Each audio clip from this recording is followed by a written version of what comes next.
말씀 마태복음 5장 9절부터 12절 우리 한 절씩 교독하겠습니다. 화평하게 하는 자는 복이 있나니 그들이 하나님의 아들의 일컬음을 받을 것이며 나로 말미암아 너희를 욕하고 박해하고 거짓으로 너희를 거스려 모든 악한 말을 할 때에는 너희에게 복이 있나니 기뻐하고 즐거워하라. 하늘에서 너희 상이 큼이라. 너희 전에 있던 선자들도 이와 같이 박해하였느니라. 아멘. 오늘 말씀의 제목은요, 참된 제자의 모습. 예수님이 공생애를 출발하시면서 제일 먼저 하신 것이 제자들을 부르셨어요. 예수님이 공생애를 시작하시면서 나를 따라오라. 그러면 내가 너희로 사람을 낚는 어부가 되리라. 그래서 예수님의 공생애 3년 기간 동안에요, 12제자에게 집중적으로 말씀을 가르치시고 그들과 함께 다니면서 천국 복음을 전하시고 또 복음만 전하는 것이 아니라 제자들과 함께 많은 무리들이 몰려왔을 때 백성 중의 모든 병과 모든 약한 것을 고치시는 사역을 예수님은 제자 12명을 말이죠. 공생의 3년 그 짧은 기간 동안에 집중해서 말씀을 가르치시고요. 함께 다니며 전도도 하시고 또 함께 다니면서 병든 자를 고치고 약한 자를 고치는 예수님의 이 3대 사역이 제자들과 함께 있었어요. 같이 동고동락을 했습니다. 예수님은 정말 체포당하시고 십자가에 고난당하시고 죽으시고 부활하시기 전까지 공생의 3년 기간이 물론 많은 사람들 앞에서도 복음을 전했지만은 특별히 12명을 부르셨어요. 마가복음 3장에 보면 산에 오르시니 제자들이 나온지라. 이 중에 사람들이 나올 때 예수님이 12를 세우셨어요. 12를. 주님이 원하시는 자를 부르시니 나온지라. 이에 12를 세우셨으니 이는 자기와 함께 있게 하시고 또 보내서 전도도 하며 귀신을 내어 쫓는 권능도 있게 하려 함이라고 마가복음 3장 13절에서 15절에 말씀했거든요. 주님은 공생애를 출발하면서 혼자 하신 것이 사역을 한 게 아니라 주님이 원하는 자를 부르셨다는 겁니다. 그 주님이 원하는 자를 부르셨을 때 그들이 나왔고 그들을 세웠어요. 제자로 세우시고요. 예수님이 12제자를 세우신 목적은 이는 자기와 함께 있게 하기 위하여, 두 번째는 또 그들을 보내어 전도도 하고, 세 번째는 귀신을 내쫓는 권능이 있게 하려 합니다. 그러니까 주님은 12명의 제자들을 세우셔서 3년 동안을 늘 같이 함께 했어요. 여러분, 주님의 제자가 해야 될 일이 뭐냐? 늘 주님과 함께 하는 겁니다. 모든 시간 주님과 더불어서 사는 것이 제자의 모습이에요. 저는 이런 생각이에요. 예수를 믿어도 여러분, 우리는 세상의 제자가 아니에요. 주님의 제자인 겁니다. 우리가 예수 믿는 하나님의 자녀들은요, 세상을 닮아가면서 사는 자가 아니라 주님을 닮아가면서 사는 것이죠. 주님은 우리를 제자 삼으셨어요. 그리고 주님은요, 12제자를 그렇게 양육하시고 3년 동안 교육 말씀을 가르치시고 함께 다니며 전도하며 능력을 행하시고 난 다음에 때가 돼서 우리를 구원하려고 체포를 당하시고 십자가에 모진 고난 당하시고 찔리고 상하시고 피 흘려 죽으시고 그리고 사흘 만에 사망 권세 깨뜨리고 부활하신 주님이 또 누구에게 갔느냐? 제자들에게 들어갔어요. 제자들도 연약해서 막 능력 있는 주님과 함께 3년 동안 힘있게 사역하다가 예수님이 어느 날 갑자기 때가 돼서 체포를 당하실 때 부끄럽게도 제자들은 다 도망을 갔어요. 주님을 떠난 거예요. 그리고 주님은 십자가에서 죽으시고 처음에는 제자들이 말이죠. 예수님을 체포하려고 갔을 때 베드로가 칼을 들어서 그 막 말고의 귀를 쳐서 잘랐어요. 그런데 예수님이 그 말고의 귀를 고쳐주시면서 하신 말씀이 검을 가진 자는 검으로 망하느니라. 내가 지금 이 시간 12영이나 되는 천사를 보내서 저들을 다 멸할 수도 있지만 내가 나를 체포하러 온 자들을 천사들을 동원해서 진멸할 수도 있지만 만약에 진멸한다고 한다면 이런 일이 이루어지겠다라고 하는 하나님 아버지의 뜻이 어찌 이룰 수 있겠는가? 이제는 저희의 때요. 저희의 시간이다. 했더니 제자들이 다 무서워서 도망간 거예요. 베드로도 예수님을 3번씩이나 부인하고 저주하고 도망갔던 것이에요. 그런데 주님이 십자가에 피 흘려 죽으셨죠. 그리고 사흘 만에 부활하신 주님이 제자들에게 나타났어요. 제자들은 3년 동안 말씀을 공부하고 양육받았고 함께 사역했지만 예수님 십자가에 참 이렇게 돌아가시는 걸 보고 낙심해서 무서워서 옛날로 돌아간 거예요. 다시 고기 잡는 어부가 될 거예요. 도망갔던 것입니다. 그런데 문제는 뭐냐면 그들이 그렇게 도망간 다음에 옛날 고기 잡는 어부가 되었지만은 예수님은 제자들을 사랑하시되 끝까지 사랑하셨어요. 그래서 그들에게 찾아오신 거예요.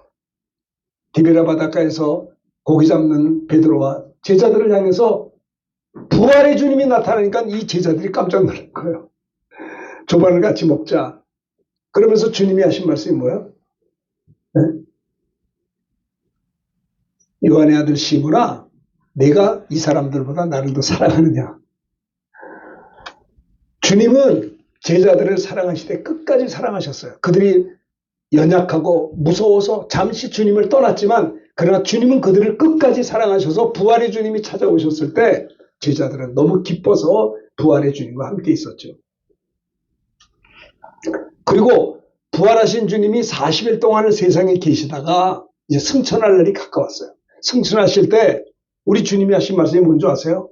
하늘과 땅의 모든 것을 내게 주셨으니 그러므로 너희는 모든 민족에게 가라. 왜요? 제자 삼으라는 거예요.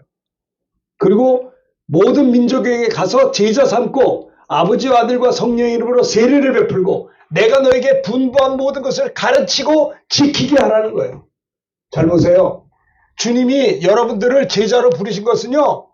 모든 민족에 가서 제자를 삼고 내가 너에게 분부한 모든 것을 가르치고 지키게 하라는 거예요. 잘 들으세요. 가르치고 지켜야 되는데 여러분들이 말씀을 잘 배우셔야 돼요. 배워야 가르치죠. 또 하나 가르침을 받았다면 또 해야 될 일이 뭐냐? 잘 지키는 자가 되어야 돼요. 아니 내가 말씀을 배워야 가르칠 수 있고 가르치고 난 다음에 가르치는 거로 끝나는 게 아니라 이것을 내가 제자 삼고 말씀을 가르친 다음에 이것을 지키는가 안 지키는가를 봐야 되는 거예요. 여러분 목회 일반적으로 뭐 집회 강사를 간다든가 부흥회 강사 이거는 별로 어렵지가 않아요. 그냥 하면 돼요. 그런데 목회는 어려워요. 왜 목회가 어려운 줄 아세요? 부흥 강사나 이렇게 집회 강사는요 말씀을 가르치는 겁니다. 그러니까 전하면 돼요. 그리고 집에 가면 돼요. 그런데 목사님들이 힘든 게 왜 그러냐면 목회잖아요. 그럼 잘 보세요. 여기를 왜 목사님이 힘든가를 보세요. 말씀을 가르쳤어요. 가르친 다음에 지키게 해야 되는데 교인들이 안 지키는 거예요. 아주 고래 심줄과 같이 얼마나 질긴지를 몰라. 응? 어떻게 생각하세요? 그게 힘든 거예요. 그래서 해산의 수고를 하는 거예요. 이 목사님들이 힘든 거예요. 저도 영국 가서 뭐 집회하고 뭐 어디 가서 집회하고 가르치고 오면 끝나요. 말씀 전했어요. 그럼 된 거예요. 그런데 목회는요. 크고 작든 간에 내가 너에게 분부한 모든 것을 가르쳐라. 가르치고 끝나면 되는데 지키게 하라. 이 교인들이 말을 안 들어요. 안 지킨단 말이에요. 예배 시간에 일찍 오래도 일찍 오지도 않고 늦게 온단 말이에요. 근데 또 세게 하면 또 딴 교회 갈까봐 또 조심스러워요. 아니, 막 야단친 다음에 막 달래줘. 딴 데 갈까봐. 이렇게 쉰 소리를 하는데 묻지도 않아 어떻게. 한 주간 동안 얼마나 상처가 많고 골치가 아팠는지 이렇게 좀 전차는 조크를 하고 웃기라도 하시오. 여러분들이 담임 목사님을 해보세요. 교인들을 말씀을 가르치는데 지키지를 않아. 아주 그냥 예배 시간에 늦은 사람들 회개해야 돼요. 이게 기질이 그래 기질이. 우리 멀리서 아산에서 오신 우리 형제님 보라고요. 늦지 않게 얼마나 열심히 와서 그 몇 시간씩 차 타고 와요. 이 훌륭한 성도도 있어요. 아주 그냥 주님은 12제자를 부르시고 12제자로 만족하지 않았어요. 주님은요 12제자를 양육하고 죽으시고 부활하신 다음에 승천하시기 직전에 나는 12제자로 만족하지 않고 12제자들아 너희들은 가라 모든 민족에 가서 제자 삼으라는 거예요. 주님이 우리가 집사님이 예수 믿으면 제자가 되기로 하시는 거예요. 또 집사님이 주님의 제자가 된 다음에 또 다른 사람에게 복음 전해서 그를 제자 삼으셔야 되는 거예요. 제자가 제자 삼고 아시겠어요? 그래서 내가 제자 되어본 일이 없는데 어떻게 제자를 삼으세요? 내가 말씀을 공부하려고 하지 않는데 어떻게 가르치겠어요? 그죠? 내가 너에게 분부한 모든 것을 가르쳐 지키게 하라. 가르치려면 배워야 되는 거예요. 말씀을 공부해야 되는 거예요. 말씀을 들어야 되는 거예요. 아시겠죠? 가르쳐. 그 다음에 가르친 거로 끝나는 게 아니라 저분이 내가 말씀을 가르쳤는데 지키는지 안 지키는지 체크해야 되는 거예요. 그게 목사님들이 어려운 거예요. 속을 바글바글 썩어. 막 화가 나. 하나님 개인주의로 안 사는 거예요. 예? 여러분 생각해 보세요. 내가 비즈니스맨이라고 합시다. 어떤 바이어를 만나요. 바이어하고 10시에 약속을 했어. 이 사람하고 만나면 나는 한 50억짜리 비즈니스를 계약할 수 있는 좋은 데 있어요. 그러면 저 뒤에 있는 형제님, 그러면 10시에 오자 그러면 늦어요, 안 늦어요? 크게 얘기 좀 해봐요. 네? 헤헤 그러잖아요. 왜? 네? 안 늦는데, 아니, 10시만, 아니, 9시부터 기다릴 거요. 저녁만 만나서 비즈니스 해야 될 거 아니에요. 예배 드리는 거는요, 하나님의 이름을 마구먹고 일컫는 거예요. 하나님의 눈에 영이시기 때문에 안 보이기 때문에 우리의 삶이 얼마나 하나님 앞에 부끄러운지 몰라요. 네? 어린애 같이 신앙생활 하지 마세요. 성숙한 하나님의 자녀가 되십시오. 어린아이들은요, 부모님한테 달라 이것만 해요. 나도 어렸을 때 어머니한테 맨날 달라고 그랬어요. 어떻게 하면 돈을 받을 수 있을까? 네? 우리 아버지가 양복점을 했는데 양복점이 잘 되면 우리 아버지는 얼굴이 빛나요. 좋아가지고 이야 오늘은 용돈 받는 시간이다. 주세요. 그럼 그냥 줘요. 근데 만약에 장사가 안 됐다. 그럼 했다가는 혼나죠. 네? 여러분 우리가 정말 하나님 앞에서 하나님 영광을 위해서 사는 건지 아니면 나를 위해서 하나님이 필요한 건지 여러분 생각해 보세요. 제가 왜 이렇게 흥분하냐면 제자가 되자는 거예요. 세상의 제자가 아니고 주님의 제자가 되자는 거예요. 오늘 말씀의 제목을 따라합시다. 참된 제자의 모습. 우리가 주님의 제자가 되든지 아니면 세상의 제자가 되든지 둘 중에 하나요. 내가 하나님 의지하든지 아니면 세상 의지하든지 내가 하나님께 순종하든지 불순종하든지 내가 성령 충만하든지 아니면 세상 욕심으로 충만하든지 둘 중에 하나지 중간은 없어요. 아시겠어요? 내가 영육간에 건강한 삶을 살든지 아니면 병든 삶을 살든지 둘 중에 하나지 중간이 없다니까요. 내가 하나님을 기쁘시게 하며 살든지 아니면 성령 하나님을 근심시켜 살든지 둘 중에 하나는 거예요. 저도 신학교에서 강의를 합니다. 저는 이런 생각해요. 신학생들이 전도사가 되고 목사가 되는 게 중요한 게 아니에요. 삶의 과정이 중요한 거예요. 여러분 우리 아들도 뭐 한라산 등반했다고 그래요. 그 등반을 해요. 꼭대기 올라가면 저도 한번 옛날에 교인들하고 한번 간 적이 있었어요. 야 한라산 올라가면 밑에 막 구름이 있어. 너무 멋있어요. 응? 그런데 정상에 올라가는 것도 중요하지만 정상에 올라가는 과정이 중요한 거예요. 인생이라고 하는 게 어떤 자기가 목표한 걸 이루는 것도 중요하지만 목표를 이루기까지의 과정이 중요하다 이 말이에요. 신학생들이 목사님이 되는 것도 중요하지만 목사가 되기까지의 과정이 아름다워야 된다는 거예요. 이게 중요하지 않아요? 그냥 뭐가 무슨 라이센스 받는 데는 관심이 많은데 거기 받기까지의 과정이 형편없으면 안 된다는 걸 제가 얘기하는 거예요. 왜냐 오늘 내가 소리를 고래고래 지르는 이유는 우리가 참된 제자가 되어야 되기 때문에 하는 걸 양해해 주시길 바랍니다. 여러분 정말 우리는요 성경은 말하고 있어요. 차든지 덥든지 알아. 미지근하면 내가 너희를 토해버리겠다는 거예요. 저는요 제가 뭐 완벽한 신앙생활을 하기 때문에 여러분에게 소리를 질러가면서 야단치듯이 설교하는 게 아니라요. 내가 이 소리 지르면요 내가 나한테도 책망을 하는 거예요. 내가 오랫동안 목회했다고 그 캐리어만 자랑하지 말고 너도 정말 정직하게 정말 주님을 사랑하며 정말 하나님 앞에 인정받는 목회를 하지 않겠냐고 저도 저에게 소리를 지르는 거예요. 여러분과 함께 말입니다. 크게 한번 따라합시다. 참된 제자의 모습. 이거 서론이 너무 길어서 미안합니다. 이거 큰일 났네. 자, 마태복음 5장의 말씀을 잘 보십시다. 지난번에도 설교했죠. 마태복음 1장은 예수님의 탄생, 족보 탄생, 2장은 예수님이 이렇게 또 잘 성장하시는 과정, 3장에는 세례 요한이 나와서 세례 요한이 예수님에게 세례를 베풀죠. 세례 받으신 주님이 성령 충만을 받게 되고 성령에 이끌려 광야로 가셔서 금식을 40을 한 것이 마태복음 4장이에요. 금식기도 끝날 즈음에 사단이 예수님을 시험했지만 예수님이 기록된 말씀으로 사단의 시험을 이겼어요. 잘 들으세요. 여기를 보세요. 우리가 배울 게 뭐냐. 세상에 시험이 없는 사람이 어디 있어요. 그렇죠? 우리 집사님이나 저나 똑같이 시험 받아요. 어떻게 이길 거예요? 시험이 왔는데 내가 뭐 주먹으로 싸워서 이길 거예요? 아니에요. 시험이 왔을 때 예수님은 어떻게 하세요? 기록된 말씀으로 사단아 물러가라. 기록되었을 때 사람이 떡으로만 사는 것이 아니요 하나님이 이거는 모든 말씀으로 사는 것이다. 여기 신학생들도 계신데 잘 들어요. 여러분 얼마나 성경을 읽고 있습니까? 그래가지고 목사가 되겠어요? 생각을 해보세요. 사람이 떡으로만 삽니까? 하나님의 말씀으로 사는 거예요. 여러분 사람은요 육신을 위해서는 혼신의 노력을 다하는데 자기 영혼은 굶어요. 육신의 양식은 아주 아름답게 준비하면서 시장을 보고 막 해가지고 몇 시간씩 끓이고 난리를 쳐요. 그래서 좋은 음식을 가족들에게 먹여서 건강하게 해요. 잘하는 거예요. 그렇다면 내가 영혼의 양식을 먹고 있느냐라고 하는 거예요. 네? 생각해 보세요. 내가 영혼의 양식을 사모하고 있느냐 이 말이에요. 육신의 양식은 잘해서 건강하게 이렇게 해서 우리 가족들을 먹이잖아요. 좋아요.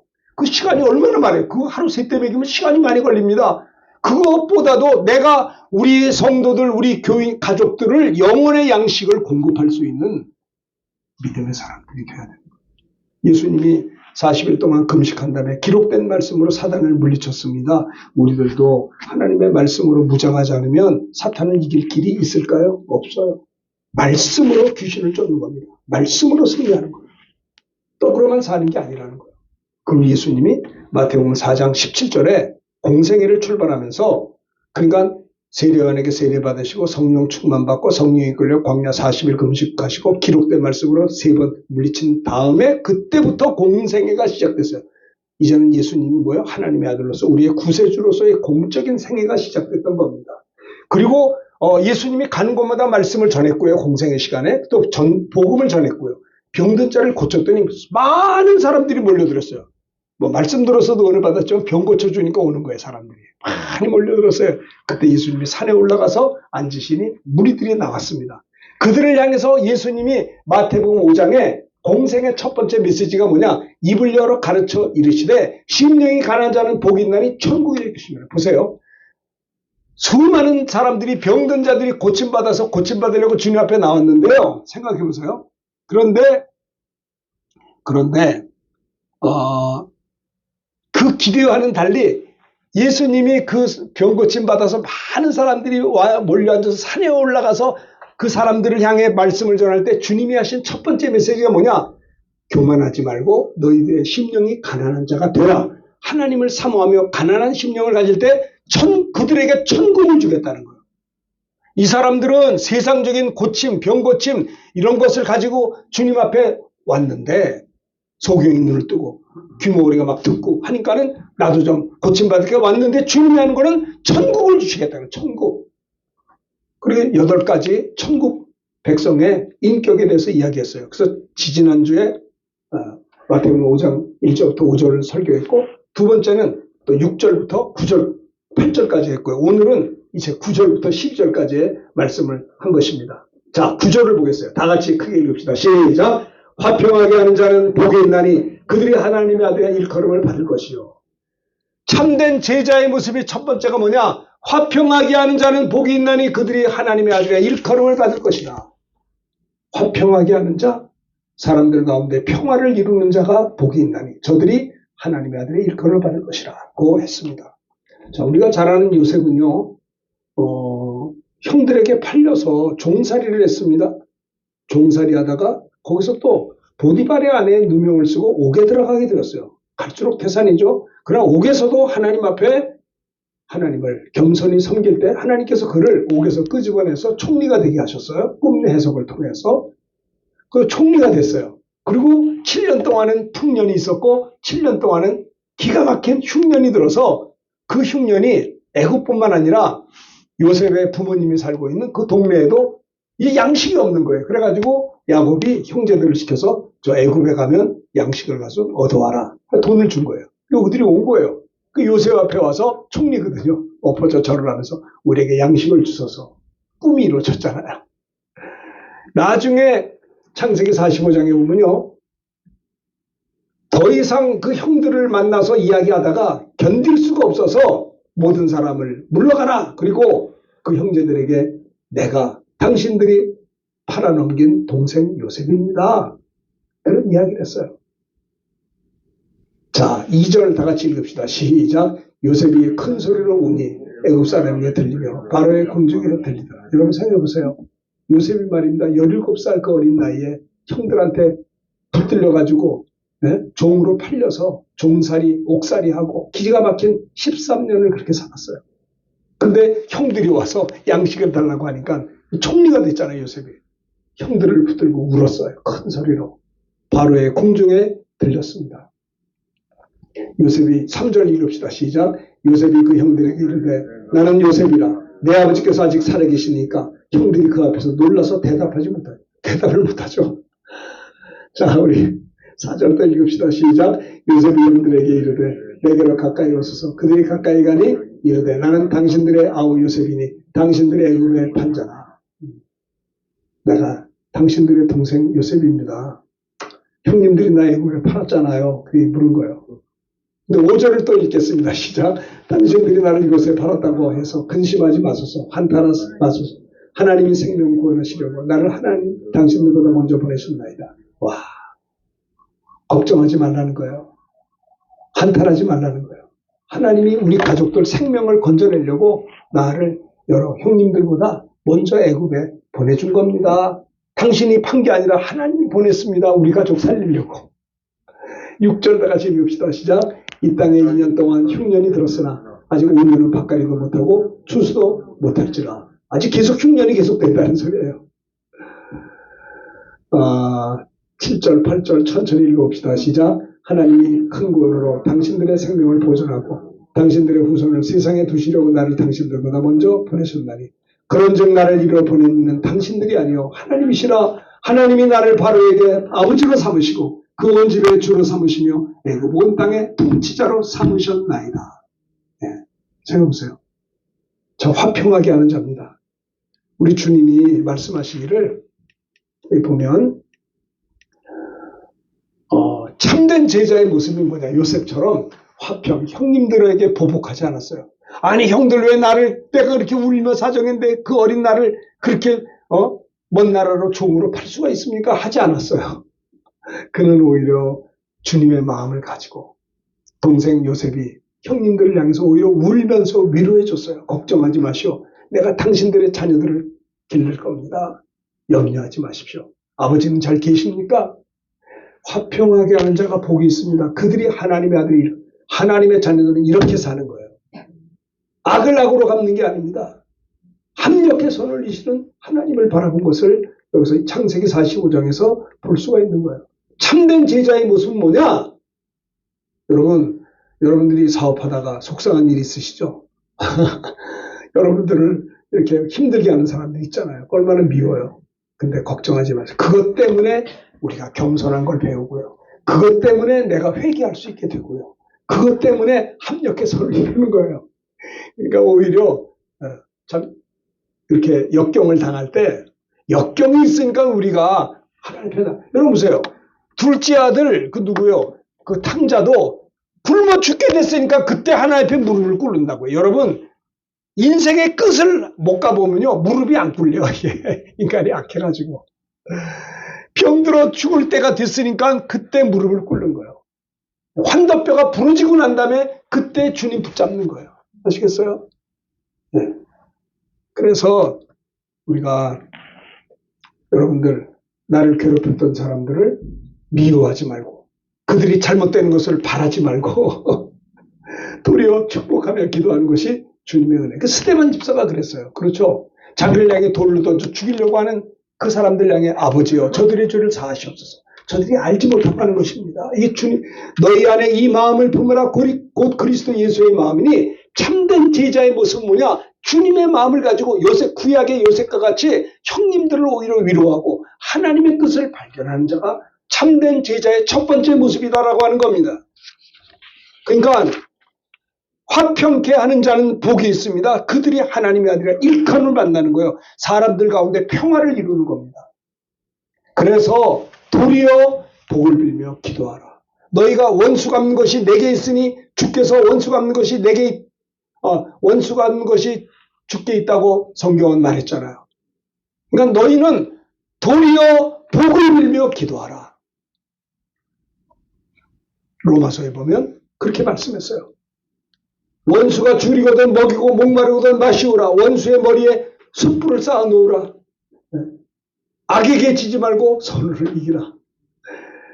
여러분, 참된 제자가 누구냐? 이렇게 주님의 마음을 가지고 요셉과 같이 자기를 이렇게 해꾸지했던 형님들도 감싸 안는 화평케 하는 자예요. 피스메이커, 트러블메이커가 아니고. 여러분, 살다 보면 여러분들 아픔이 없는 사람이 어디 있어요? 억울한 일이 없는 사람이 어디 있어요? 그들을 위해서 도리어 축복하며 기도하라. 도리어 복을 빌며 원수를 사랑하라 그랬어요. 아니, 축복하랬다니까요. 해보셨어요? 진짜 밉고 원수 같은 사람을 도리어 하나님은 어떻게 축복하라는 거예요. 축복해버리라. 하기 싫죠. 근데 했더니 평강이 생겨요. 아시겠어요? 해보세요, 한번. 참된 제자의 모습이 뭐냐? 화평케 하는 자인 것입니다. 그러니까 여러분들을 힘들게 했던 자들은 위에서 축복하면서 기도 한번 해보세요. 정말입니다. 그러면 그때 하나님이 말씀에 순종하면 그때 역사하세요. 말씀에 순종하면 물이 포도주가 된다니까요. 주 안에서 부모를 공경 정말 해보세요. 땅에서 잘 된다니까요. 온전한 11조 생활을 해보세요. 하늘 문을 열고 부어줄 주실 때니까요. 근데 말씀에 순종을 안 해. 암만 해봐라. 여러분, 내가 너에게 분부한 모든 것을 가르쳐 지키게 하라. 온전히 주의를 성수하는 겁니다. 이게 하나님의 명령이거든요. 네? 말씀을 배워야 돼요. 그래야 가르치는 교사가 되고요. 지키게 하는 주님의 제자가 되는 거예요. 힘들게 하는 자 때문에 기도했는데 하나님은 그 순간에 도리어 복을 빌며 기도하라고 하신 그 말씀에 순종해서 어거지로 그를 위해서 축복하며 기도했는데 평안함을 주시더라고요. 저는 경험했어요. 그때 깨달았어요. 야, 이거 뭐냐. 그리고 그 사람이 밉지 않았어요. 불쌍하게 보이더라고요. 갑자기 내가 부족해서 저랬구나. 그래서 내가 깨달았어요. 그 군목 때 일이었거든요. 진짜 힘들게 하는 사람이 있었는데 하나님이 복을 빌며 기도하라는 거예요. 3번씩이나. 하고 싶지 않았는데 억지로 주님의 명령 3번째 주의 음성이 감동이 돼서 순종해서 축복했더니 제 마음에 평화가 생기고요. 그분이 미운 게 아니라 불쌍히 보였어요. 그리고 그때 내가 깨달은 게 내 평생 사는 동안에 내가 목회를 하든지 뭐 하든지 나를 힘들게 하는 사람이 있으면 이름을 적어놓고 축복해야겠다. 그게 로마서 12장 14절의 말씀이에요. 도리어 너의 복을 빌며 기도하라는 거예요. 화평하게 하는 자가 복이 있나니 그들이 하나님의 아들이라 일컬음을 받는 거예요. 참된 제자의 모습 뭐냐? 화목하게 하는 겁니다. 화평케 하는 거예요. 자, 화평의 복음을 전하는 겁니다. 자, 사도행전 10장 36절 읽읍시다. 시작. 만유의 주 되신 예수 그리스도로 말미암아 화평의 복음을 전하사 이스라엘 자손들에게 보내신 말씀 잡으세요. 예수 그리스도로 말미암아 화평의 복음. 우리가 태어날 때 아담의 자손으로 태어납니다. 죄인으로 태어납니다. 여러분, 우리가 태어날 때 의인으로 태어나는 게 아니고요. 죄인, 하나님과 원수가 되어 태어난 거예요. 그래서 우리는 죽는 것이고 지옥 가는 겁니다. 근데 예수님이 십자가에 못 박혀 피 흘려 죽음으로 그 피로 하나님과 우리를 화목하게 하실 거예요. 그래서 복음은 뭐냐? 화평의 복음이에요. 화평의 복음. 화평의 복음을 전했다는 겁니다. 자, 봅시다.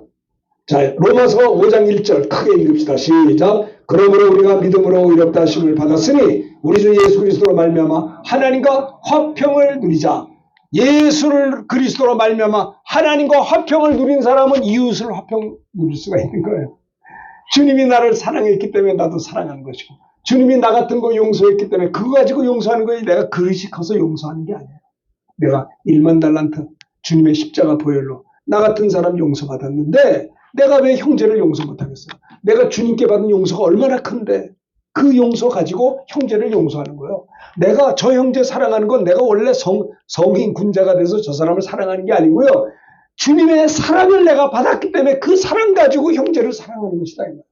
네? 참된 제자의 모습이 어떤 거예요? 화평하게 하는 자예요. 너희 안에 이 마음을 품으라. 그리스도 예수의 마음이에요. 자, 시간이 없어서 안 읽겠어요. 자, 갈라디아서 5장 22절만 읽읍시다. 오직 시작. 오직 성령의 열매는 사랑과 희락과 화평과 오래 참과 자비와 양선과 충성. 네. 성령 받은 사람들의 열매가 뭐냐? 주님을 사랑합니다. 형제. 희락, 기쁨이 있어요. 그 다음에 세 번째는 화평이에요. 화평. 평안해요. 그래서 주님은 너희가 어디를 가든지 평안하기를 빌라. 그러면 합당하면 임한다 그랬어요. 합당치 않으면 돌아온다 그랬어요. 평안을 빌라는 거예요. 오늘날 우리나라에 OECD 국가 가운데 우리나라 사람들이 우울증이 많아요? 아니, 자살을 1등인가 2등 한대요. 세상에. 성격이 급한. 한국 사람들은 다혈질이 많아 성격이 급해서 막 자살을 해. OECD 국가 가운데 1등인가 2등이에요. 지금 큰일 났어. 우울증이 너무나 많아. 왜 우울증이 있느냐? 말씀이 없어서 그래요. 성령에 붙잡히지 않아서 그래요. 그러니까 사탄이 가져다 주는 거에 이기질 못해. 네? 아니 우리가 이 땅에 태어난 게 무슨 자살하려고 태어났습니까? 맨날 병들려고 태어났나요? 맨날 실패하려고 맨날 양다리 걸치고 예수 믿는 것도 아니고 안 믿는 것도 아니고 이렇게 시시하게 예수 믿으려고 우리가 이 땅에 태어난 거 아니잖아요. 생각해 보세요. 성령 충만하면 열매가 뭐냐? 하나님 사랑합니다. 세상보다 주님을 사랑합니다. 세상의 쾌락이나 물질이나 명예보다도 나를 위해 십자가에 피 흘려 죽으시고 나를 구원하신 예수님 더 사랑이에요. 사랑. 주님을 마음과 뜻과 성품을 다해 사랑하는 겁니다. 그리고 구원받은 기쁨이 있고요. 화평이 있어요. 화평. 성령의 열매요. 하나님은 화평의 하나님이시라. 고린도서 14장 33절. 하나님은 무질서의 하나님, 화평의 하나님이시라고 했습니다. 예수의 피로. 자, 에베소 2장 14절 읽읍시다. 시작. 그는 우리의 화평이신지라 둘로 하나를 만드사 원수된 것 그 중간에 막힌 담을 자기 육체로 허시고 예수님이 육체에 피 흘려 죽음으로 하나님과 우리 사이가 죄로 막힌 담을 원수된 것들을 육체로 피 흘려 헐어버리셨던 거예요. 이제는 전에 멀리 있던 너희가 그리스도 예수 안에서 예수의 피로 하나님과 가까워지게 된 거예요. 나의 죄를 씻기는 예수의 피밖에 없는 것입니다. 예수의 피를 믿을 때 죄사함 받게 되고 그래서 하나님의 자녀가 되는 것이에요. 하나님과 화목하게 된다라고 하는 겁니다.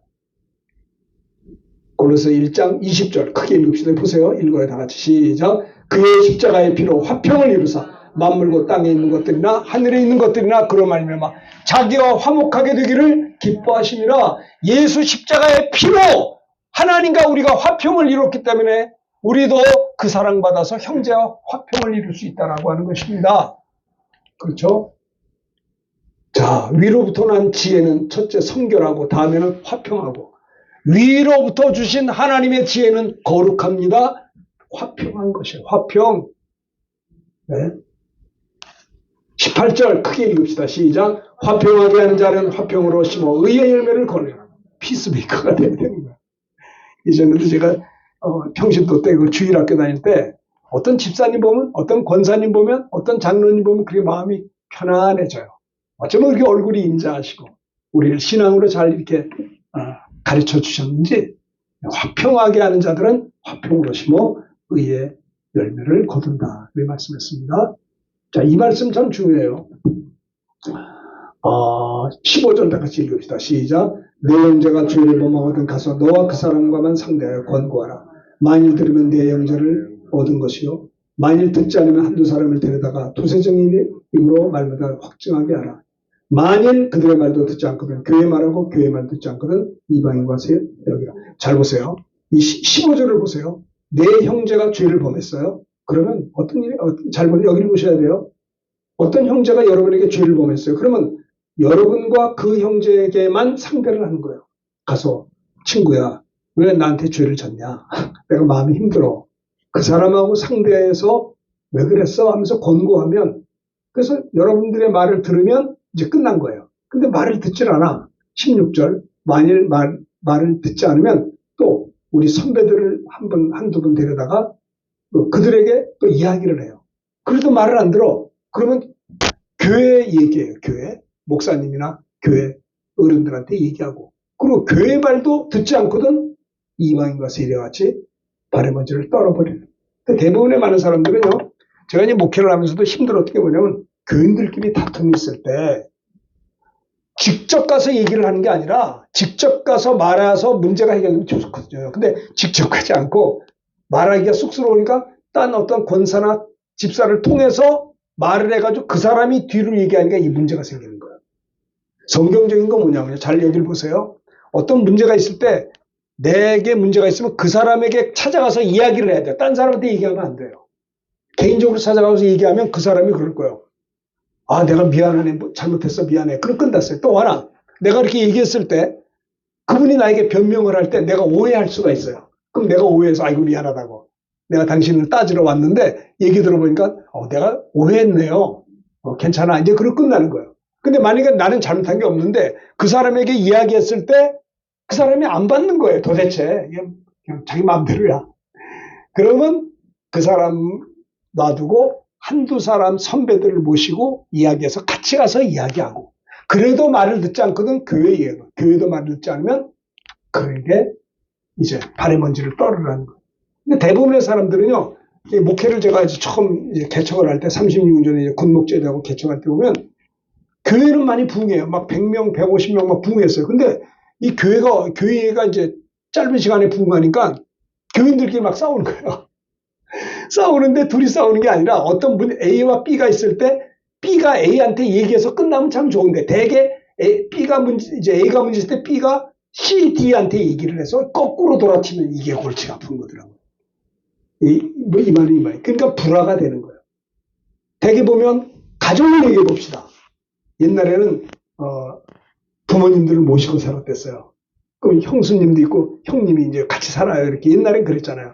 그러면 이 형수님이 시집 왔으니 얼마나 힘들겠어. 진짜 뭐 문화도 다르고 얼마나 혼자밖에 없잖아요. 그런데 우리 어머니하고 막 예를 든 겁니다. 예를 들어서 어머니한테 막 야단을 맞았어. 그런데 이 형수가 어머니하고 좀 어머니가 잘못한 거 있으면 자기 가서 얘기를 해야 될 거 아니에요. 변명도 하고 그러면 잘 풀리면 되는데 이제 뭐 어려워서 말 한마디 못하고 그냥 혼났다가 자기 남편이 직장에서 왔는데 너무 힘드니까 남편한테 얘기한 거야. 그 남편이 설명을 하는 게 아니라 엄마한테 찾아가서 왜 그랬냐고 그러면 이게 어떻게 돼요? 난리가 나는 거예요. 이게 내가 참 설명하기가 쉽지 않은데 이해가 되십니까? 그러면 난리 바가지가 나는 거예요. 성경은 그 사람하고만 만나요. 그러니까 어머니가 잘못해서 어머니 내가 며느리지만 예의를 갖추고 노여워하지 마시고 내가 얘기할게요. 쭉 얘기를 하면 어머니가 하는 말이 내가 오해했구나 라든지 아니야 내가 이래 해가지고 너는 잘못했어 이렇게 얘기를 하든지 말을 안 들으면 몇 사람을 가서 얘기를 하든지 이렇게 얘기하는 거예요. 그래서 대개 보면 돌려차기를 해.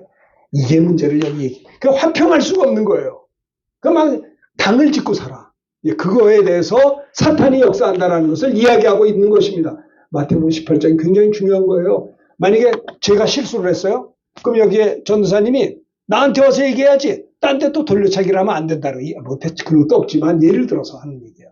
그럼 내가 또 전도사님한테 이제 마음에 안 드는 게 있으면 가서 직접 얘기해야지. 어떤 장로님한테 얘기해서 장로가 얘기하면 얼마나 마음이 상하겠냐 이 말이에요. 그렇게 하지 말라는 거예요. 성경은 이것을 이야기하고 있는. 자, 이 말씀 보세요. 로마서 12장 14절 시작. 너희를 박해하는 자를 축복하라. 축복하고 저주하려. 15절입니다. 즐거워하는 자들과 함께 즐거워하고 우는 자와 함께 울라. 16절 서로 마음을 같이 높은 데 마음을 두지 말고 도리어 낮은 데 처하며 스스로 지혜 있는 체 하지 말라. 17절입니다. 아무에게도 악을 악으로 갚지 말고 모든 사람 앞에 선한 일을 도와. 잘 보세요. 너희를 박해하는 자를 축복하라는 겁니다. 축복하고 저주하지 말라는 거예요. 힘들죠. 이게 쉬운 말이 아니에요. 근데 하나님 말씀은 명령이에요. 우리 믿음이 뭐냐? 순종의 믿음이에요. 행함이 없는 믿음은 죽은 믿음인 거예요. 저도 순종하기 힘들었어요. 나를 박해하는 자를 베기도 싫은데 무슨 축복을 해. 안 되는 거예요. 근데 주님이 3번쯤 말씀하시더라고요. 그래서 억지로 내가 얼마나 힘들었는지 몸무게가 4kg가 빠졌어. 바짝바짝 말랐어요. 싸울 수도 없고 목사가. 그런데 하나님 앞에 기도하는데 축복하라는 거예요. 1번, 2번, 3번 억지로 축복했더니 마음의 평강이 찾아왔어요. 그분이 밉지가 않았어요. 안타깝게 불쌍히 여겼어요. 그리고 내가 부족하니까 저렇지. 그때 깨달았어요. 내 평생 사는 동안에 내 눈에 가시 같은 사람이 왜 안 나타나겠어요? 네? 계속 오게 될 때 나는 어떻게 하느냐? 나를 힘들게 하는 사람이 나는 축복하며 기도하겠다. 순종하는 거예요. 네? 물을 아구까지 채우라. 갖다 주어라. 이 말이 안 돼요. 근데 갖다 주었더니 물이 포도주가 되는 거예요. 하나님 말씀 순종했더니 하나님이 우리에게 승리하게 하시는 거예요. 자, 봅시다. 18절 시작. 할 수 있거든 너희로서는 모든 사람과 더불어 화목하라. 19절 다 같이 합시다. 내 사랑하는 자들아 너희가 친히 원수를 갚지 말고 하나님의 진노하심에 맡기라. 기록되었으되 원수 갚는 거 내게 있으니 내가 갚으라고 주께서 아니 원수 갚는 건 주님이 하신다는데 왜 내가 갚아요? 내 사랑은 너희가 친히 너희들이 원수 갚지 말라는 거예요. 하나님의 진노에 맡겨버려요. 그러면 원수 갚는 것이 하나님에게 있으니 하나님이 하신다는 거 말씀하신 거라 이런 거예요. 하나님 우리를 사랑하기 때문에 원수를 축복하며 기도하고 하나님께 맡기고 하나님이 알아서 해주겠다는 거예요. 자, 20절 시작. 원수가 줄이거든 먹이고 목마르면 마시게 하라.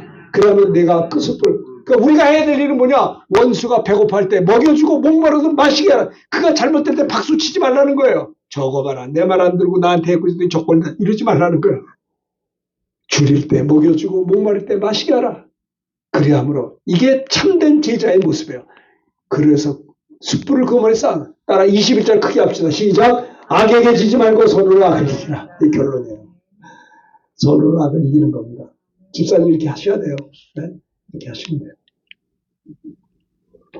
평안하기를 빌라. 12절 읽읍시다. 시작. 또 집에 들어가면서 평안하기를 빌라. 13절 그 집이 이에 합당하면 넓은 평안이 임할 것이요.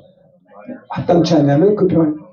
우리 성도들은 평안을 빌어주는 거예요. 어딜 가든지. 화평케 하는 자가 참된 제자의 첫 번째 모습은 뭐냐? 화평케 하는 자가 복이 있나니 그들이 하나님의 아들이라 일컬음을 받게 된다는 것을 이야기하고 있는 것이죠. 그래서 그 바울 서신을 보면 뭐 로마서, 뭐 갈라디아서, 에베소, 빌립보 이게 바울이 쓴 편지거든요. 근데 항상 그 편지에 보면 은혜와 평강을 이야기했어요. 자, 7절 읽읍시다. 로마서 1장 7절 시작. 로마에서 하나님의 사랑을 받고 성도로 부르심을 모든 자들에게 하나님 우리 아버지와 주 예수 그리스도로부터 은혜와 평강이 있기를 원하노라. 사도 바울은 편지를 쓸 때 은혜와 평강이 있기를 원했어요. 예수님도 어딜 가든지 평안하기를 빌라. 참된 제자의 모습이 뭐라고요? 화평케 하는 자입니다. 이런 자들은 하나님의 일컬음을 받게 된다라는 것을 이야기해요. 두 번째는 뭐냐? 10절입니다. 시작. 의를 위하여 박해를 받는 자는 복이 있나니 천국이 그들의 것입니다. 참된 제자의 모습, 우리는 세상의 제자가 아니라 주님의 제자예요. 주님은 12제자에 만족한 게 아니라 12제자에게 너는 모든 민족에 가서 제자 삼으라. 아버지 아들과 성령님으로 세례 베풀라. 그리고 내가 너에게 분부한 모든 것을 가르치고 지키게 하라는 거예요. 그래서 참된 제자의 모습이 첫 번째는 사람 가운데 평화를 이루는 자, 화평케 하는 자. 두 번째는 뭐예요? 의를 위해서 박해를 받는 자가 복이 있나니. 의가 뭐예요? 예수님 때문에 박해받는 의가 예수님입니다. 예수 때문에 박해받는 자가 복이 있나니 천국이 그들의 것입니다. 여러분, 예수님 때문에 여러분 139년 전에 토마스 선교사는 네? 한국 땅에 조선 땅에 와서 목배임을 받았어요. 주님을 위해서 순교를 했습니다. 이 우리나라 5천년 6천년 역사 중에 기독교가 들어온 게 139년 전인데 선교사들이 올 때마다 대원군의 쇄국정책으로 막을 뿐만 아니라 얼마나 조선의 순사들이 선교사들을 죽였는지 아십니까? 피해 발자취가 말도 못해요. 언더우드, 아펜셀러, 토마스 선교사, 알렌 등등 수많은 젊은 서구의 엘리트 목사님들이 오셔서 선교사님들이 이 조선 땅에 피를 흘리고 죽었어요. 의를 참된 제자의 모습은 뭐냐? 복음을 위해서 고난도 감수하는 자에게 천국을 주시겠다라고 하는 겁니다. 참된 제자의 모습이에요. 스데반 집사도 마찬가지예요. 네? 그들이 이 말을 듣고 마음에 찔려 그를 향해 이를 갈 것. 스데반이 성령 충만해 하늘 복음 전하다가 돌에 맞아 죽으면서 스데반은 성령 충만해 하늘로 주목하여 하나님의 영광과 및 예수께서 하나님의 옆에 서신 영안이 열렸어요. 예수님을 봤어. 하나님 앞에 서신. 보라, 하늘이 열리고 인자가 하나님 앞에 서신 걸 보라. 돌에 맞아 죽어가는 스데반이 얼굴이 천사처럼 빛난다고 그랬어요. 의를 위하여 박해를 받는 자는 복 있나니 천국이 저희 것입니다. 여러분, 이 땅은 90년, 100년 살다 끝나지만 예수 믿는 자는 멸망치 않고 영생을 얻게 되겠죠. 네? 내 영혼을 받으시옵소서. 이렇게 기도했던 것을 볼 수 있습니다. 자, 60절 읽읍시다. 시작. 무릎을 꿇고 크게 부르짖어 주여 이 절을 그들에게 들지 마옵소서. 이 말은 보세요. 자기를 향해 돌로 치는 자들을 향해서 기도해 주는 거예요. 아버지요, 저들의 죄를 저들에게 돌리지 마소서. 알지 못하고 하는 겁니다. 참 얼마나 화평케 하는 자죠. 그리고 의를 위해서 박해를 받았지만 천국을 소유한 스데반 집사를 볼 수가 있는 거예요. 이거 뭐 헤롯 왕이 야고보를 칼로 죽였어요. 복음 전하다가 야고보가 순교를 당합니다. 유대인들이 이걸 기뻐하니까는 베드로도 잡아서 죽이려고 잡았어요. 옥에 가뒀어요. 그리고 6월절이 지나면 끌어내서 이제 베드로를 처형하려고 했는데, 자, 5절 다 같이 읽읍시다. 시작. 이에 베드로는 옥에 갇혔고 교회는 그를 위해 간절히 하나님께 기도합니다. 투옥된 베드로를 위해서 뭐 했어요? 기도했던 겁니다.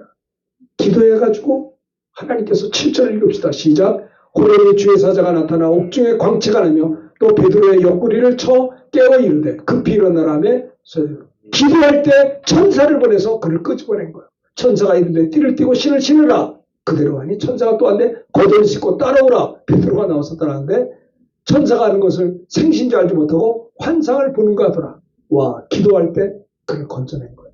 복음 전하다가 옥에 갇힌 베드로의 모습을 볼 수가 있어요. 이건 또 귀신 들린 여종 하나를 곧 귀신을 쫓아뒀다가 이제 바울이 말이죠. 붙들려가지고 이제 들어갔죠. 옷을 찢어 벗기고 매려 때리고 많이 때린 다음에 옥에 가두고 간수에게 명하여 든든히 지키라 이랬어요. 그래서 옥에 갇힘 받았고 발에 착고를 태웠는데 25절 다 같이 읽읍시다. 시작. 한밤중에 바울과 실라가 기도하고 하나님을 찬송하며 주였습니다. 바울과 실라는 복음 전하고 귀신을 쫓다가 붙들려 감옥에 들어갔어도 분노하지 않고 어땠어요? 그는 하나님을 찬양하고 기도할 때 갑자기 응답이 나타나 지진이 일어나고 옥토가 움직이고 다 벗어지게 됐다는 내용이 나와 있습니다. 의를 위해서 박해를 받는 자는 천국에 들어갈 뿐만 아니라 이 땅에서도 천국을 경험해요. 복음을 위해서 고난도 감수할 때 하나님의 나라를 맛보며 살았던 것입니다. 옥문이 열렸을 때 얼마나 하나님의 나라가 정말 기뻤죠, 그들이. 자, 요한계시록 12장 11절 읽어봅시다. 시작. 또 우리 형제들이 어린 양의 피와 자기들이 증언하는 말씀으로써 그를 이겼으니 그들이 죽기까지 자기들의 생명을 그들은 복음 전하기 위해서 자기의 생명을 죽기까지 아끼지 않았어요. 이게 계시록 이야기예요. 자, 이것 굉장히 중요한 일을 합니다. 20장 4절부터 6절인데 4절을 천천히 한번 읽어봅시다. 여러분, 굉장히 중요한 내용이에요. 읽으면 이해가 되실 거예요. 시작. 또 내가 보좌들을 보니 거기 앉은 자들이 있어 심판하는 권세를 받았더라. 또 내가 보니 예수를 증언함과 하나님의 말씀 때문에 목배임을 당한 자들의 영혼들과 또 짐승들과 그 우상에게 경배하지 아니하고 그들의 이마와 손에 그의 표를 받지 않은 자들이 살아서 그리스도와 더불어 1000년 동안 왕노릇 한다. 잘 보세요. 여기 누가 구원받아 1000년 동안 왕노릇. 잘 보세요.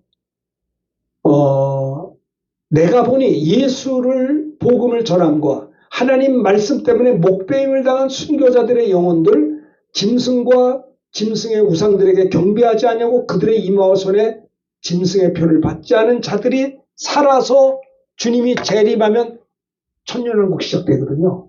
휴거가 되고 예수 믿는 사람은 주님 재림하면 다 공중으로 들림받아서 그립던 주님을 공중에서 맞이하게 되고요. 그리고 지상 재림하고 난 다음에 천년왕국이 시작돼요. 천년왕국 시작 때 뭐 하느냐? 복음을 위해서 목배임을 당한 자들 어때요? 그리스도와 더불어 1000년 동안 뭐하냐? 왕노릇 한다는 게 왕노릇. 이게 하나님의 은혜예요. 그 나머지 죽은 자들은 1000년 동안 사이까지 살지 못하고 이는 첫째 부활이에요. 그러니까 주님이 재림하면 우리가 첫째 부활에 동참해요. 자, 6절을 읽읍시다. 시작. 이 첫째 부활에 참여한 자는 복이 있고 거룩하도다. 둘째 사망이 그들을 다스리는 권세가 없고 도리어 그들이 하나님과 그리스도의 제사장이 되어 천년 동안 그리스도와 더불어 왕노릇하리라. 주님이 재림할 때 복음 전하다 목배임을 당한 이렇게 고난을 당한 자들은 첫째 부활에 참여해서 천년 동안 그리스도와 함께 왕노릇해요. 거룩하도다. 이렇게 첫째 부활에 참여한 둘째 사망이 지옥이 그들을 다스리는 권세가 없고 도리어 그들이 하나님과 그리스도의 제사장이 되어 천년 동안 그리스도와 더불어 왕노릇한다는 거예요. 그 천년왕국이 지나면 다시 사탄이 나와서 시작한 시험했다가 그 끝나고 그때 이제 하나님 나라 영생이 시작돼요. 천년왕국 끝나고 영생 때는 뭐하냐? 천국 가서 그리스도로 더불어 세세토록 왕노릇한다는 거예요. 예수 믿는 사람, 아까 성령 받은 사람은 왕 같은 제사장이에요. 우리가 이 땅에 살다가 주님 재림하시면 이 몸이 썩지 않는 부활체로 변화돼서 호련히 공중으로 들림받게 되어서 그립던 주님을 만나게 되고 거기서 이제 또 지상으로 재림하면서 천년 밑에는 환란이고요. 그 환란 끝나서 내려와서 천년 동안 그리스도와 더불어 천년 왕국이 시작됩니다. 그리고 천년 왕국이 끝나면 그 다음에 하나님 나라에 비로소 들어가가지고 세세토록 그리스도와 함께 왕노릇한다는 거예요. 이것이 성경의 말씀인 것입니다. 그래서 예수 믿는 사도들은요, 로마서 8장 36절에 보면 고난을 두려워하지 않았어요. 자, 로마서 8장 36절 읽읍시다. 시작. 계획된 바 우리가 종일 주를 위하여 죽임을 당겠다. 도살을 양같이 여기를 받은 남과 같으니라. 37절. 그러나 이 모든 일에 우리를 사랑하시는 말미암아 우리가 넉넉히 이기느니라. 참된 제자의 모습. 두 번째는 뭐냐? 의를 위해서 박해를 받는 자는 복이 있나니 천국이 그들의 것이라. 하나님이 천국을 주신다라고 말씀하고 있는 거예요. 참된 제자의 모습은 천국을 사모하며 사는 겁니다. 이 땅은 잠시 잠깐이에요. 나그네 인생이에요. 70이요, 80이요, 100살 살아도 잠시 잠깐이에요. 우리 이 땅에 출장 나온 사람이에요. 주님이 재림하시는 그날에 우리가 들림을 받게 될 것이고 여기에는 대환란이 시작돼요. 이거는 멸망당하는 거예요. 여러분 가족들을 전도해야 되잖아요. 주님이 재림하는데 여러분들만 하늘로 올라갈 거예요? 생각해 보세요. 복음 전해야 될 거 아니에요? 아내에게 복음 전해야 될 거 아니에요? 내 조카에게, 내 친구들에게 복음 전해야 될 거 아니에요? 내 직장 동료들에게, 친구들에게 복음 전해야 될 거 아니에요? 자, 봅시다. 그래서 믿음의 선진들은, 자, 34절 히브리서 크게 읽읍시다. 시작. 불에 멸하기도 하고 칼날을 피하기도 하고 연약한 가운데 강하게 전쟁에 용감하고 이방 사람 자, 35절 시작. 여자들은 자기의 죽은 자들을 부활로 받으리. 또 어떤 이들은 더 좋은 부활을 얻고자 하여 심한 고문을 받되 구차히 풀려나기를 원하지 아니하였으며 36절 시작. 또 어떤 이들은 조롱과 채찍질 뿐 아니라 결박과 오기 같은 시련도 받았으며 37절 돌로 치는 것과 톱으로 켜는 것과 시험과 칼로 죽임을 당하고 양과 염소의 가죽을 입고 유리하여 궁핍과 환난을 학대를 받았으니 38절 이런 사람은 세상에 감당하지 못하느니라. 제자들의 모습이 뭐냐? 의를 위해서 박해받는 자는 복이 천국이 그들의 것이라. 고난도 복음을 위해서 감수했다는 것을 볼 수 있어요. 자, 이제 설교를 빨리 마쳐야 되겠는데 천변지서의 것의 첫 번째는 화평케 하는 자가 복이 있나니 저들이 하나님의 아들의 일컬어. 또 두 번째는 의를 위해서 박해받는 자는 복이 있나니 천국을 주시겠다라는 겁니다. 세 번째는 뭐냐? 세 번째 11절 12절 시작. 나로 말미암아 너희를 욕하고 박해하고 거짓으로 너희를 거스려 모든 악한 말을 할 때에는 너희에게 복이 있나니 기뻐하고 즐거워라. 하늘에서 너희 상이 큼이라. No cross, no crown. 십자가가 없이는 멸류관이 없어요. 고난을 받을 것만큼 하늘에 기뻐하고 즐거워라. 하늘에서 너희 상이 큼이라. 제가 교회를 36년 전에 군목지대하고 개척을 했는데요. 교회가 많이 부해. 조그만 상가가 되었는데 교회가 많이 면서 1부 예배, 2부 예배, 3, 4부 예배가 되었어요. 그래서 교회가 커가지고 우리 상가 지하에 70평짜리 큰 걸 또 이렇게 얻게 되어서 들어갔어요. 근데 거기가 옛날에 민방공 대피소 훈련이었어요. 그 지하가 그랬거든요. 근데 우리 그 번영회, 상가 번영회가 우리 교회가 막 부흥하니까 번영회 회원들이 그럼 목사님 교회가 거기를 들어가서 우리에게 월세를 내셔. 월세 주겠다고 월세를 줬어요. 근데 어떤 그 학원의 원장이 한 사람이 셈이 나가지고 그 사람이 바이올린이라는 사람인데 음악학원 원장이 우리 교회를 고발을 했어요. 저 민방공 대표소를 교회를 쓰면 불법 아니냐? 그러니까 청문경찰들이 나와가지고요. 아침 예배가 11시 예배인데 방망이 찬 청소자 여기 목사, 예, 제가 목사입니다. 이거 빨리 철수하세요. 왜요? 고발이 들어왔습니다. 아니 번영회원들이 다 오케이 사인해가지고 우리에게 월세를 주고 2층은 교육관을 쓰고 이제 그 홀이 크거든요. 우리가 이제 합법적으로 얻었는데 누가 이제 고발을 한 거예요. 새벽에 기도하는데 아이고 하나님 이거 너무 속상해요. 이거 어떡하면 좋아요. 번영회 모든 상가 사람들이 다 허락해서 그 옛날 얘기입니다. 35년 전 얘기니까. 그 해줬는데 그렇게 많이 했었어요. 옛날에는. 민방공 대피소가예요. 지한다. 그러니까 부흥해가지고 이렇게 됐는데 근데 그런 어려움이 있었고 또 어떤 사람은 우리 교회가 뭐 그냥 핍박을 하고 막 또 하더라고요. 그럼 내가 화가 많이 났어요. 근데 주님이 그러시더라고요. 기뻐하고 즐거워라. 나 때문에 너희를 욕하고 박해하고 거짓으로 너희를 거스려 모든 악한 말을 할 때 기뻐하고 즐거워라. 하늘에서 너희 상이 큼이라. 너희 전에 있던 선지자들도 이같이 새벽에는 이 말씀을 주시더라고요.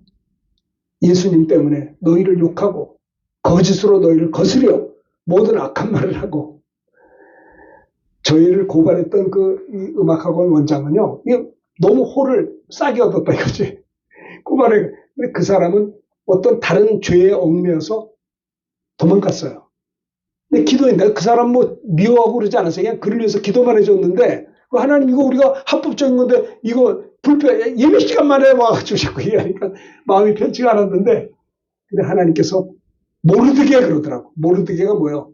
오히려 모르드게 사건은 자기를 얽매 그 사람이 오히려 고소고발에 걸려서 도망가 버리고 말았어요. 저절로 해결은 됐어. 그런데 그때 제가 깨달은 게 뭐냐? 너희가 거짓으로 예수님 때문에 박해를 받고 욕을 먹고 악한 말을 들을 때 속상해하지 마라. 기뻐하고 즐거워라. 하늘에서 너희 상이 크니라. 여러분 주님 내가 잘못해서 고난을 당한 건 뭐 어쩔 수 없죠. 그러나 잘못한 것도 없는데 여러분들이 예수 믿는다는 것 때문에 거짓으로 여러분들이 박해를 받고 욕을 먹을 때 힘들어하지 마세요. 기뻐하고 즐거워하라. 하늘에서 너희 상이 크니라. 주님 때문에 억울한 비방도 감수하는 자는 하늘에 상이 있다는 것을 성경은 이야기하고 있는 것입니다. 오늘 시간이 좀 많이 지났습니다. 참된 제자의 모습에 대해서 생각해 보았습니다. 주님이 산상수훈 8가지 복 가운데 3가지, 6가지는 했고 나머지 3가지가 이제 참된 제자의 모습인데요. 우리는 주님의 자녀들로서 제자들로서 어떤 경우에서든지 악은 악으로 갚지 마시고 화평케 하는 자가 되시길 바라요.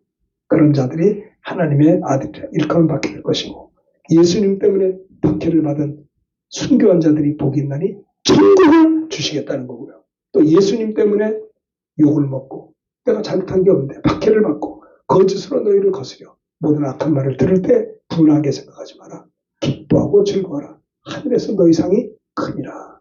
주님 때문에 힘들고 어려운 일이 생길 때는 여러분이 예수 믿는 것 때문에 손해본 거는 하나님이 갚아준다는 걸 이야기하고 있는 것입니다. 자, 승리하는 여러분들이 됐으면 참 좋겠습니다. 그래서 여기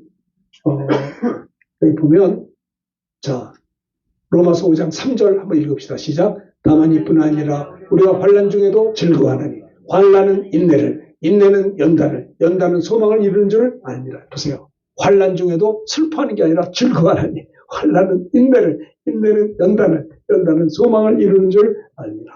주님 때문에 여러분들이 박해를 받고 욕을 먹고 거짓으로 여러분들을 거스려 악한 말을 할 때 슬퍼하지 말고 대적하지 말고 기뻐하고 즐거워하라. 하늘에서 너희 상이 크다. 이 말씀 꼭 기억하실 수 있길 바랍니다.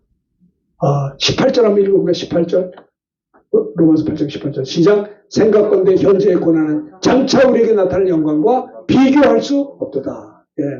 우리가 그와 함께 영광을 받기 위해서 고난도 함께 받아야 될 것이다. 생각건대 현재 예수 믿는 것 때문에 고난당하는 것은 장차 우리에게 나타날 영광과 좋게 비교할 수 없다. 그 사도 바울은 옥에 갇혀서 빌립보 감옥에서 항상 기뻐하십시오. 여러분들이 관용을 알게 하십시오. 주님이 아무것도 염려하지 말고 모든 일에 기도와 간구로 모든 구할 것을 감사함으로 기도하면 모든 지각에 뛰어난 하나님의 평강이 그리스도에서 너희의 마음과 생각을 지켜주신다라고 했어요. 자, 요거 하고 끝내겠습니다. 자, 11절 다 같이 읽읍시다. 시작. 보라, 인내하는 자를 우리가 복되다 하나니 너희가 예배의 인내를 들었고 주께서 주신 결과를 보았거니와 주는 가장 자비하시고 긍휼히 여기시는 자신이라. 네, 말씀을 잘 기억하시기를 바라겠습니다. 참된 제자가 되십시다. 참된 제자의 모습은 화평케 하는 자, 의를 위해서 박해받은 천국이 있다는 것을 기억. 주님 때문에 거짓으로 박해를 받고 어려움 당할 때 하늘의 상이 있다는 걸 꼭 세 가지 기억하셔서 하나님께 영광 돌리는 주님의 참된 제자로 우뚝 서실 수 있기를 주님의 이름으로 축원합니다. 이 말씀 들은 걸 생각하면서 429장 우리 찬송하면서 찬양하겠습니다. 세상 모든